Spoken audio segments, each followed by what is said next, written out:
मेरे प्यारे देशवासियों, नमस्कार। नए विषयों के साथ, नए प्रेरक उदाहरणों के साथ, नए नए संदेशों को समेटते हुए एक बार फिर मैं आपसे मन की बात करने आया हूं। जानते हैं, इस बार मुझे सबसे ज्यादा चिट्ठियां और संदेश किस विषय को लेकर मिली है। ये विषय ऐसा है जो इतिहास, वर्तमान और भविष्य तीनों से जुड़ा हुआ है। मैं बात कर रहा हूं देश को मिले नए प्रधानमंत्री संग्रहालय की। इस 14 अप्रैल को बाबा साहब आम्बेडकर की जन्म जयंती पर प्रधानमंत्री संग्रहालय का लोकार्पण हुआ है। इसे देश के नागरिकों के लिए खोल दिया गया है। एक श्रोता है श्रीमान सार्थक जी। सार्थक जी गुरुग्राम में रहते हैं और पहला मौका मिलते ही वो प्रधानमंत्री संग्रहालय देख आए हैं। सार्थक जी ने नमो ऐप पर जो संदेश मुझे लिखा है वो बहुत इंटरेस्टिंग है। उन्होंने लिखा है कि वो बरसों से न्यूज चैनल देखते हैं, अखबार पढ़ते हैं, सोशल मीडिया से भी कनेक्टेड हैं। इसलिए उन्हें लगता था कि उनकी जनरल नॉलेज काफी अच्छी होगी। लेकिन जब वे पीएम संग्रहालय गए तो उन्हें बहुत हैरानी हुई। उन्हें महसूस हुआ कि वे अपने देश और देश का नेतृत्व करने वालों के बारे में काफी कुछ जानते ही नहीं है। उन्होंने पीएम संग्रहालय की कुछ ऐसी चीजों के बारे में लिखा है जो उनकी जिज्ञासा को और बढ़ाने वाली थी। जैसे उन्होंने लाल बहादुर शास्त्री जी का वो चरखा देखकर बहुत खुशी हुई जो उन्हें ससुराल से उपहार में मिला था। उन्होंने शास्त्री जी की पासबुक भी देखी और यह भी देखा कि उनके पास कितनी कम बचत थी। सार्थक जी ने लिखा है कि उन्हें यह भी नहीं पता था कि मोरारजी भाई देसाई स्वतंत्रता संग्राम में शामिल होने से पहले गुजरात में डेप्यूटी कलेक्टर थे। प्रशासनिक सेवा में उनका एक लंबा कैरियर रहा था। सार्थक जी चौधरी चरण सिंह जी के विषय में वो लिखते हैं कि उन्हें पता ही नहीं था कि जमींदारी उन्मूलन के क्षेत्र में चौधरी चरण सिंह जी का बहुत बड़ा योगदान था। इतना ही नहीं, वे आगे लिखते हैं, जब लैंड रिफॉर्म के विषय में वहां मैंने देखा कि श्रीमान PV Narasimha Rao ji land reform के काम में बहुत गहरी रुचि लेते थे। सार्थक जी को भी इस म्यूजियम में आकर ही पता चला कि चंद्रशेखर जी ने 4000 किलोमीटर से अधिक पैदल चलकर ऐतिहासिक भारत यात्रा की थी। उन्होंने जब संग्रहालय में उन चीजों को देखा जो अटल जी उपयोग करते थे, उनके भाषणों को सुना तो वो गर्व से भर उठे थे। सार्थक जी ने यह भी बताया कि इस संग्रहालय में महात्मा गांधी, सरदार पटेल, डॉक्टर अंबेडकर, जयप्रकाश नारायण और हमारे प्रधानमंत्री पंडित जवाहरलाल नेहरू के बारे में भी बहुत ही रोचक जानकारियां हैं। साथियों, देश के प्रधानमंत्रियों के योगदान को याद करने के लिए आजादी के अमृत महोत्सव से अच्छा समय और क्या हो सकता है। देश के लिए यह गौरव की बात है कि आजादी का अमृत महोत्सव एक जन आंदोलन का रूप ले रहा है। इतिहास को लेकर लोगों की दिलचस्पी काफी बढ़ रही है और ऐसे में पीएम म्यूजियम युवाओं के लिए भी आकर्षण का केंद्र बन रहा है जो देश की अनमोल विरासत से उन्हें जोड़ रहा है। वैसे साथियों, जब म्यूजियम के बारे में आपसे इतनी बातें हो रही हैं तो मेरा मन किया कि मैं भी आपसे कुछ सवाल करूं। देखते हैं आपकी जनरल नॉलेज क्या कहती है, आपको कितनी जानकारी है। मेरे नौजवान साथियों, आप तैयार हैं? कागज कलम हाथ में ले लिया? अभी मैं आपसे जो पूछने जा रहा हूं, आप उनके उत्तर नमो ऐप या सोशल मीडिया पर #म्यूजियम क्विज के साथ शेयर कर सकते हैं और जरूर करें। मेरा आपसे आग्रह है कि आप इन सभी सवालों का जवाब जरूर दें। इससे देश भर के लोगों में म्यूजियम को लेकर दिलचस्पी और बढ़ेगी। क्या आप जानते हैं कि देश के किस शहर में एक प्रसिद्ध रेल म्यूजियम है जहां पिछले 45 वर्षों से लोगों को भारतीय रेल की विरासत देखने का मौका मिल रहा है? मैं आपको एक और क्लू देता हूं। आप यहाँ ferry queen, saloon of Prince of Wales से लेकर फायरलेस स्टीम लोकोमोटिव ये भी देख सकते हैं। क्या आप जानते हैं कि मुंबई में वो कौन सा म्यूजियम है जहां हमें बहुत ही रोचक तरीके से करेंसी का इवोल्यूशन देखने को मिलता है? यहाँ ईसा पूर्व छठी शताब्दी के सिक्के मौजूद हैं, तो दूसरी तरफ ई मनी भी मौजूद है। तीसरा सवाल, विरासत ए खालसा इस म्यूजियम से जुड़ा है। क्या आप जानते हैं यह म्यूजियम पंजाब के किस शहर में मौजूद है? पतंगबाजी में तो आप सबको बहुत आनंद आता ही होगा। अगला सवाल इसी से जुड़ा है। देश का एकमात्र काइट म्यूजियम कहाँ है? आइए मैं आपको क्लू देता हूं।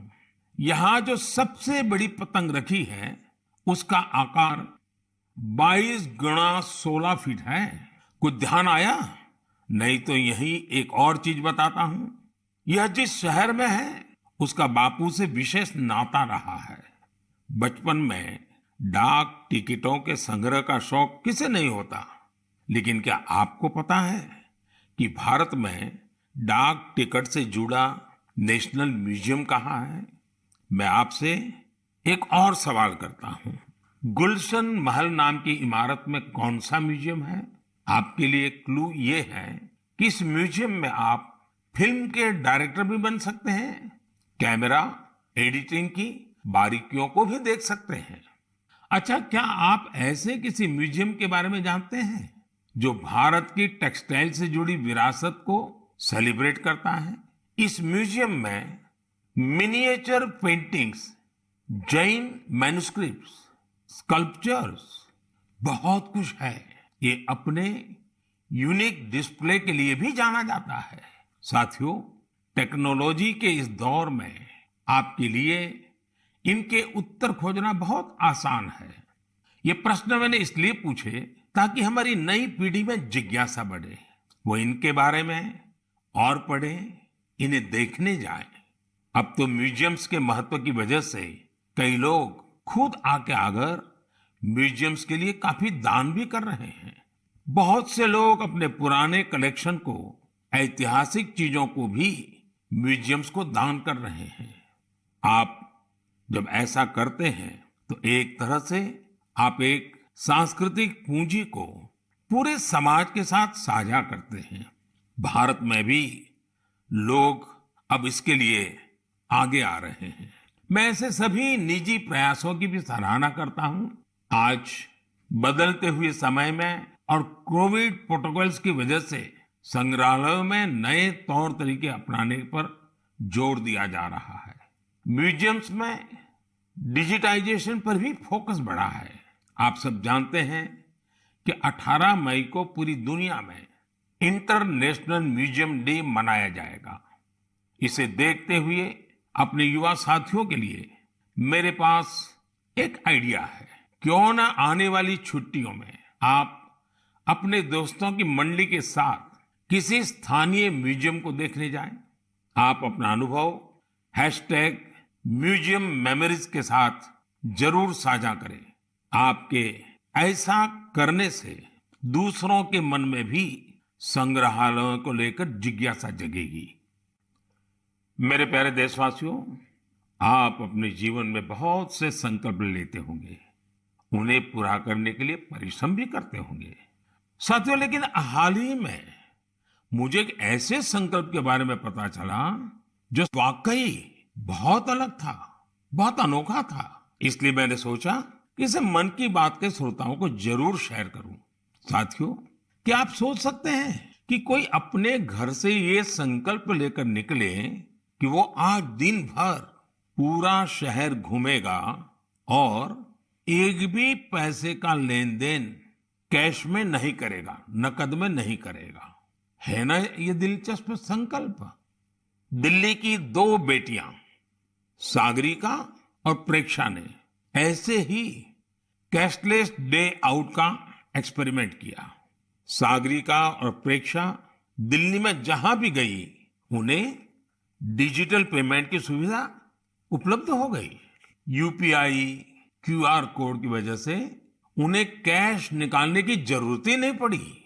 यहाँ तक कि स्ट्रीट फूड और रेहड़ी पटरी की दुकानों पर भी ज्यादातर जगह उन्हें ऑनलाइन ट्रांजैक्शन की सुविधा मिली।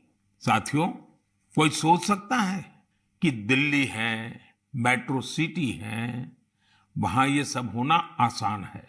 लेकिन अब ऐसा नहीं है कि यूपीआई का ये प्रसार केवल दिल्ली जैसे बड़े शहरों तक ही सीमित है। एक मैसेज मुझे गाजियाबाद से आनंदिता त्रिपाठी का भी मिला है।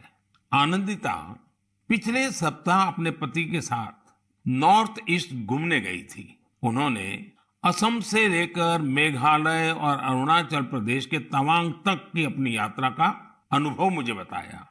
आपको भी ये जानकर सुखद हैरानी होगी कि कई दिन की इस यात्रा में दूर दराज इलाकों में भी उन्हें कैश निकालने की जरूरत ही नहीं पड़ी। जिन जगहों पर कुछ साल पहले तक इंटरनेट की अच्छी सुविधा भी नहीं थी, वहां भी अब यूपीआई से पेमेंट की सुविधा मौजूद है। सागरिका, प्रेक्षा और आनंदिता के अनुभवों को देखते हुए मैं आपसे भी आग्रह करूंगा कि कैशलेस डे आउट का एक्सपेरिमेंट करके देखें। जरूर करें। साथियों, पिछले कुछ सालों में भीम यूपीआई तेजी से हमारी इकोनॉमी और आदतों का हिस्सा बन गया है।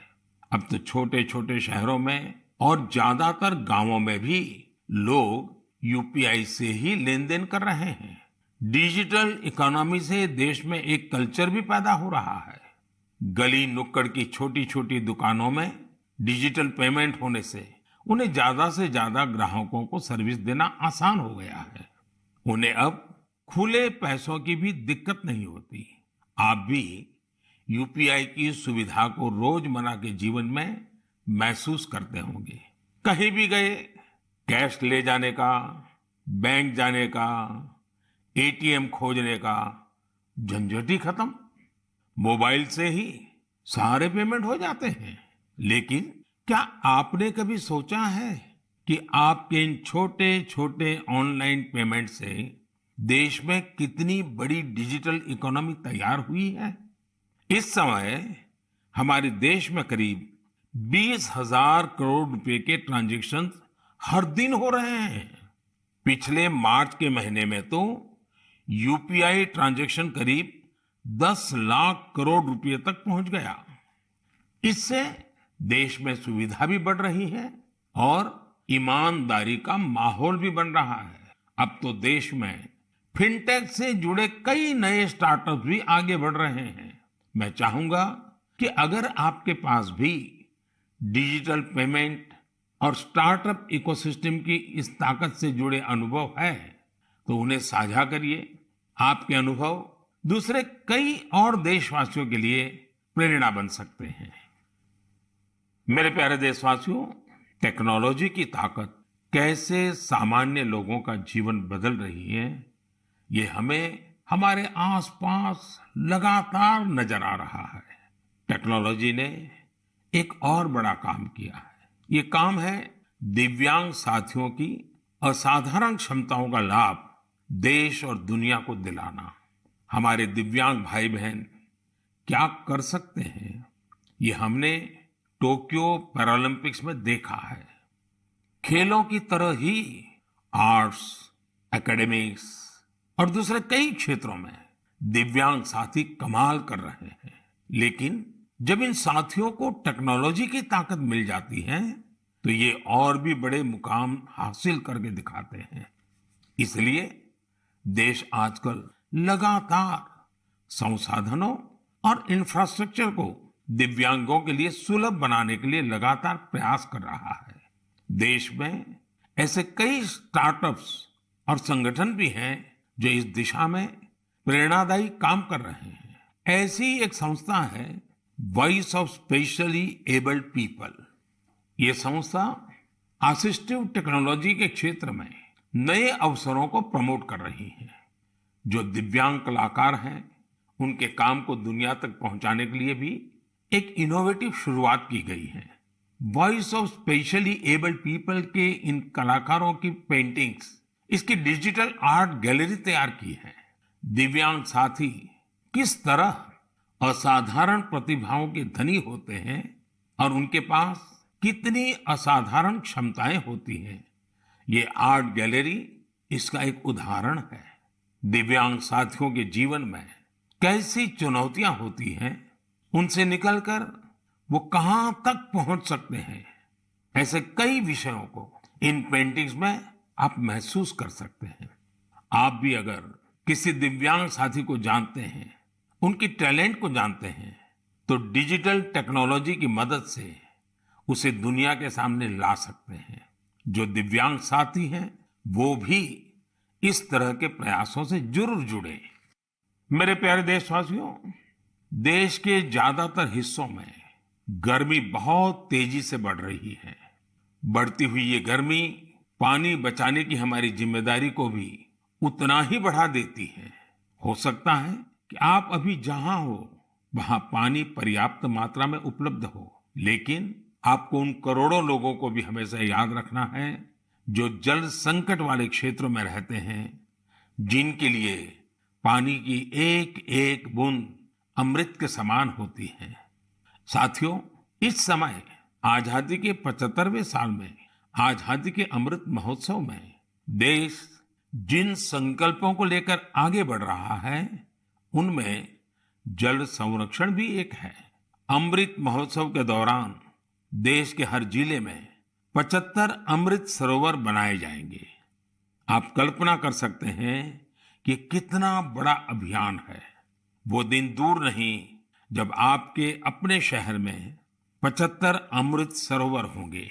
मैं आप सभी से और खासकर युवाओं से चाहूंगा कि वो इस अभियान के बारे में जानें और इसकी जिम्मेदारी भी उठाएं। अगर आपके क्षेत्र में स्वतंत्रता संग्राम से जुड़ा कोई इतिहास है, किसी सेनानी की स्मृति है, तो उसे भी अमृत सरोवर से जोड़ सकते हैं।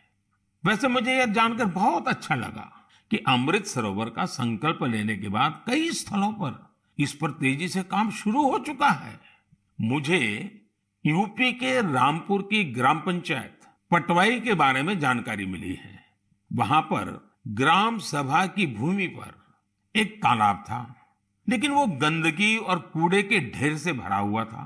पिछले कुछ हफ्तों में बहुत मेहनत करके स्थानीय लोगों की मदद से, स्थानीय स्कूली बच्चों की मदद से उस गंदे तालाब का कायाकल्प हो गया है।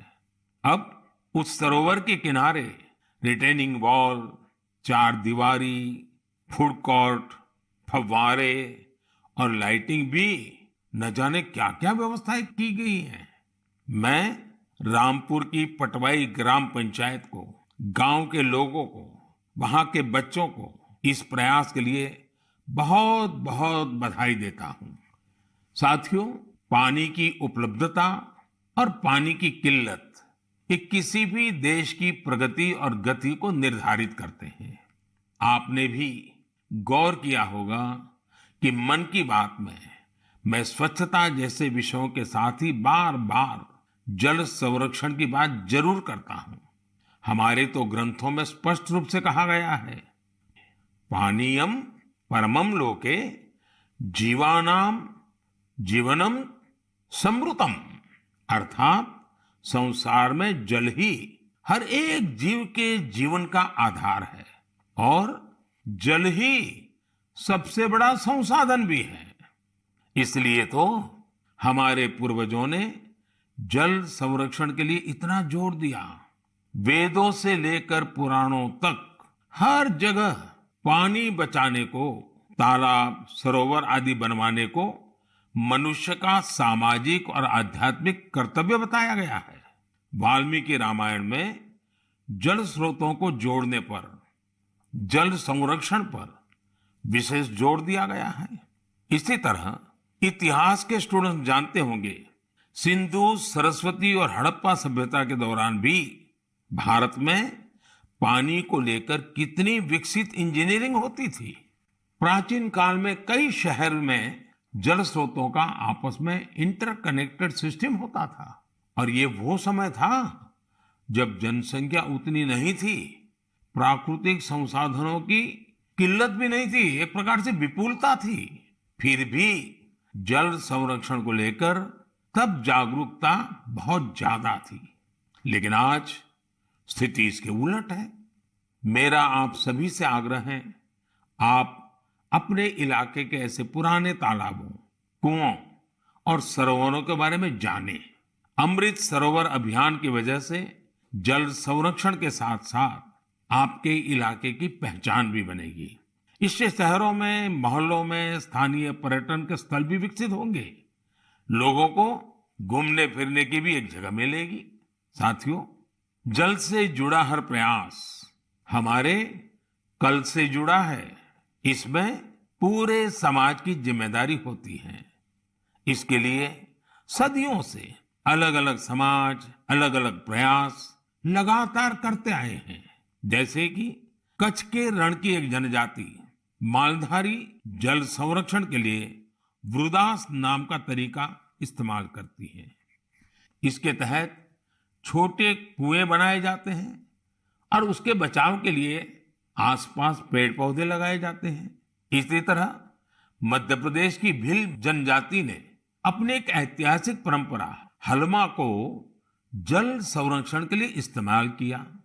इस परंपरा के अंतर्गत इस जनजाति के लोग पानी से जुड़ी समस्याओं का उपाय ढूंढने के लिए एक जगह पर एकत्रित होते हैं। हलमा परंपरा से मिले सुझावों की वजह से इस क्षेत्र में पानी का संकट कम हुआ है और भूजल स्तर भी बढ़ रहा है। साथियों, ऐसे ही कर्तव्य का भाव अगर सबके मन में आ जाए तो जल संकट से जुड़ी बड़ी से बड़ी चुनौतियों का समाधान हो सकता है। आइए, आजादी के अमृत महोत्सव में हम जल संरक्षण और जीवन संरक्षण का संकल्प लें। हम बूंद बूंद जल बचाएंगे और हर एक जीवन बचाएंगे। मेरे प्यारे देशवासियों, आपने देखा होगा कि कुछ दिन पहले मैंने अपने युवा दोस्तों से, स्टूडेंट से परीक्षा पर चर्चा की थी। इस चर्चा के दौरान कुछ स्टूडेंट से कहा कि उन्हें एग्जाम में गणित से डर लगता है। इसी तरह की बात कई विद्यार्थियों ने मुझे अपने संदेश में भी भेजी थी। उस समय ही मैंने ये तय किया था कि गणित, मैथमेटिक्स पर मैं इस बार के मन की बात में जरूर चर्चा करूंगा। साथियों, गणित तो ऐसा विषय है जिसे लेकर हम भारतीयों को सबसे ज्यादा सहज होना चाहिए। आखिर गणित को लेकर पूरी दुनिया के लिए सबसे ज्यादा शोध और योगदान भारत के लोगों ने ही तो दिया है। शून्य यानी जीरो की खोज और उसके महत्व के बारे में आपने खूब सुना भी होगा। अक्सर आप ये भी सुनते होंगे कि अगर जीरो की खोज न होती तो शायद हम दुनिया की इतनी वैज्ञानिक प्रगति भी न देख पाते। कैलकुलस से लेकर कंप्यूटर्स तक ये सारे वैज्ञानिक आविष्कार जीरो पर ही तो आधारित हैं। भारत के गणितज्ञों और विद्वानों ने यहां तक लिखा है कि यत् किंचित वस्तु तत्सर्वम, यत् किंचित वस्तु तत्सर्वम गणितेन बिना नहीं, गणितेन बिना नहीं। अर्थात इस पूरे ब्रह्मांड में जो कुछ भी है वो सब कुछ गणित पर ही आधारित है। आप विज्ञान की पढ़ाई को याद करिए तो इसका मतलब आपको समझ आ जाएगा। विज्ञान का हर प्रिंसिपल एक मैथमेटिकल फॉर्मूला में ही तो व्यक्त किया जाता है। न्यूटन के लॉज हो, आइंस्टाइन का फेमस इक्वेशन, ब्रह्मांड से जुड़ा सारा विज्ञान एक गणित ही तो है। अब तो वैज्ञानिक भी थियरी ऑफ एवरीथिंग की चर्चा करते हैं, यानी एक ऐसा सिंगल फॉर्मूला जिससे ब्रह्मांड की हर चीज को अभिव्यक्त किया जा सके। गणित के सहारे वैज्ञानिक समझ के इतने विस्तार की कल्पना हमारे ऋषियों ने हमेशा से की है। हमने अगर शून्य का आविष्कार किया तो साथ ही अनंत यानी इन्फिनिट को भी एक्सप्रेस किया है। सामान्य बोलचाल में जब हम संख्याओं और नंबर्स की बात करते हैं तो मिलियन, बिलियन और ट्रिलियन तक बोलते और सोचते हैं, लेकिन वेदों में और भारतीय गणित में ये गणना बहुत आगे तक जाती है। हमारे यहाँ एक बहुत पुराना श्लोक प्रचलित है, एकम दशम शतम चैव सहस्त्रम अयुतम तथा लक्ष्यम च नियुतम चैव कोटि ही अर्बुदम एव च वृंदम खर्वो निखर्व च शंख पद्म च सागर अंत्यम मध्यम परार्ध च दश वृद्धा यथाक्रमम। इस श्लोक में संख्याओं का ऑर्डर बताया गया है, जैसे कि 1, 10, 100, 1000 और अयूत, लाख, नियुत और कोटि यानी करोड़। इसी तरह यह संख्या जाती है शंख, पद्म और सागर तक। एक सागर का अर्थ होता है कि 10 की पावर 57। यही नहीं, इसके आगे भी ओग और महोग जैसी संख्याएं होती हैं। एक महोग होता है 10 की पावर 62 के बराबर, यानी एक के आगे 62 शून्य, 62 जीरो। हम इतनी बड़ी संख्या की कल्पना भी दिमाग में करते हैं तो मुश्किल होती है, लेकिन भारतीय गणित में इनका प्रयोग हजारों सालों से होता आ रहा है। अभी कुछ दिन पहले मुझसे इंटेल कंपनी के सीईओ मिले थे।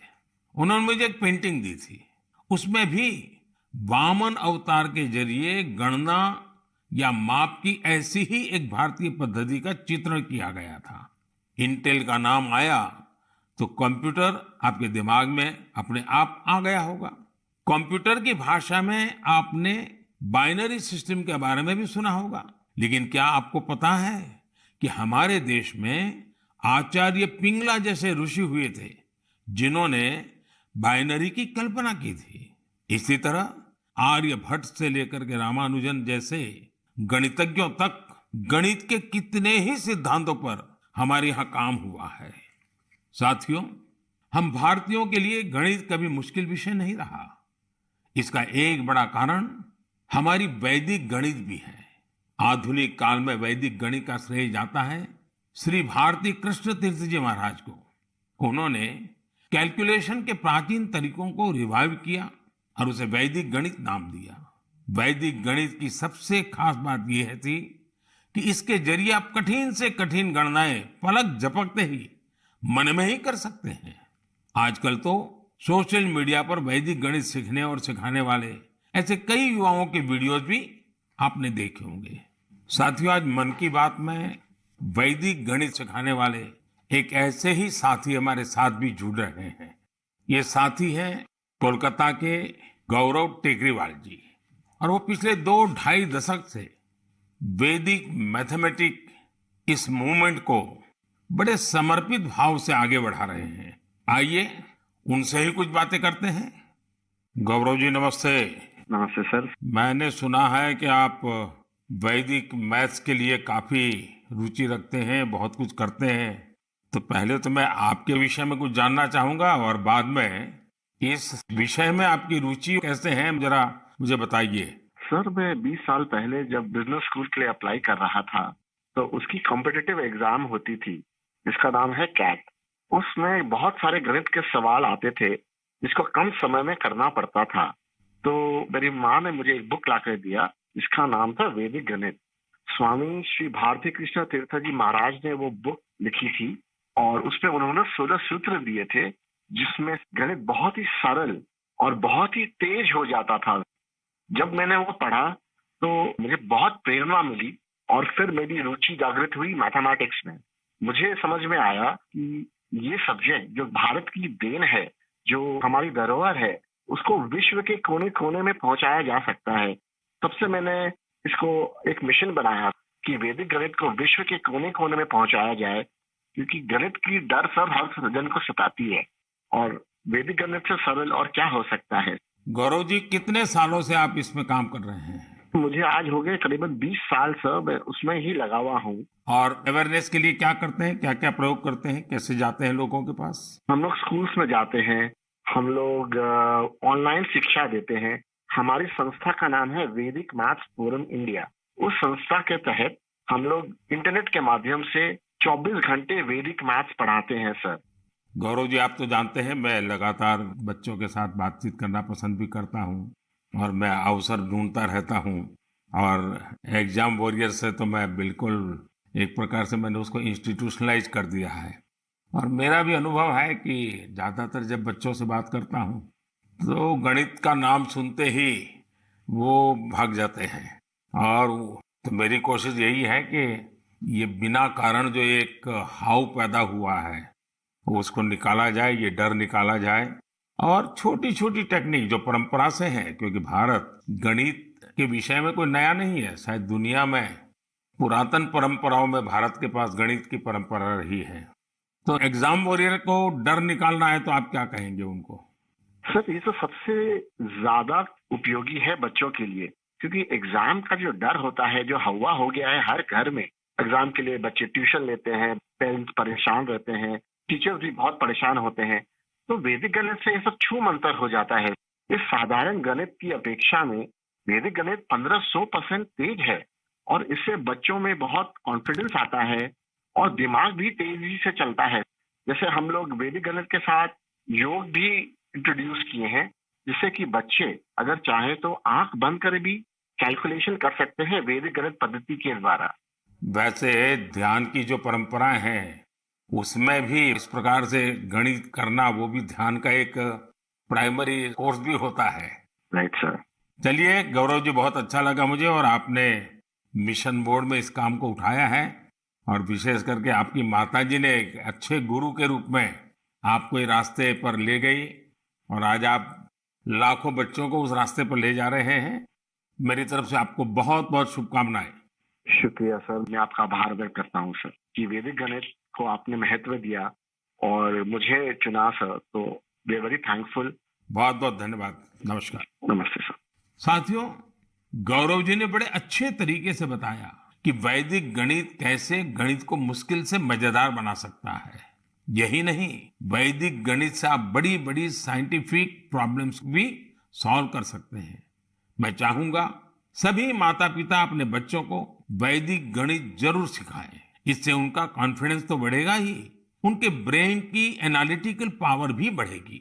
और हाँ, गणित को लेकर कुछ बच्चों में जो भी थोड़ा बहुत डर होता है, वो डर भी पूरी तरह समाप्त हो जाएगा।